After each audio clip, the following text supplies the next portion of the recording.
Magandang araw mga kakusina. Dumaan ba kayo sa palengke ng Buwak ngayong araw? Ay abaw na baha man din ng isdang sardinas. Tamban baga ang tawag dito. Kaya dahil yan ang usong isda ngayon sa palengke, gawin nating masarap na sardinas ang isdang yaan. So ayan po, simulan natin ang ating pagluluto para sa isa na namang edisyon ng ating kusina serye. Tinanggalan ko lang po yan ng ulo at pagkatapos ay hinugasang maigi.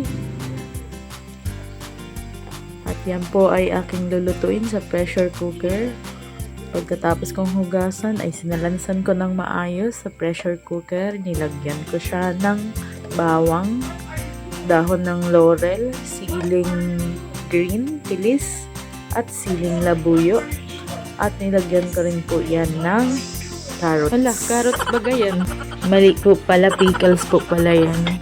After nung pickles ay dun ko pa lamang sinunod na nilagay ang carrots. And then after that ay nagdagdag na po ako ng mga pampalasa, asin, paminta, at kaunting powdered seasonings. So, yan lang po ang aking nilagay na pampalasa. Mga kakusina, iyanganit po pala ay 3 kilong isda. At nilagyan ko yan ng 2 cups ng oil. Yan po ang panluto natin dyan. Mantika. At syempre, lalagyan din po natin yan ng tomato sauce. Pero ang aking pong ginamit ay tomato paste dahil meron pa po ako dito sa amin. Pwede rin naman po yan. Pwede rin pong tomato sauce. Yan, pagkatapos ko pong nilagay ang tomato sauce ay nagdagdag lamang ako ng 1 basong tubig. And of course, suka, vinegar para hindi po siya madaling masira. So, nagalagay po ako ng vinegar.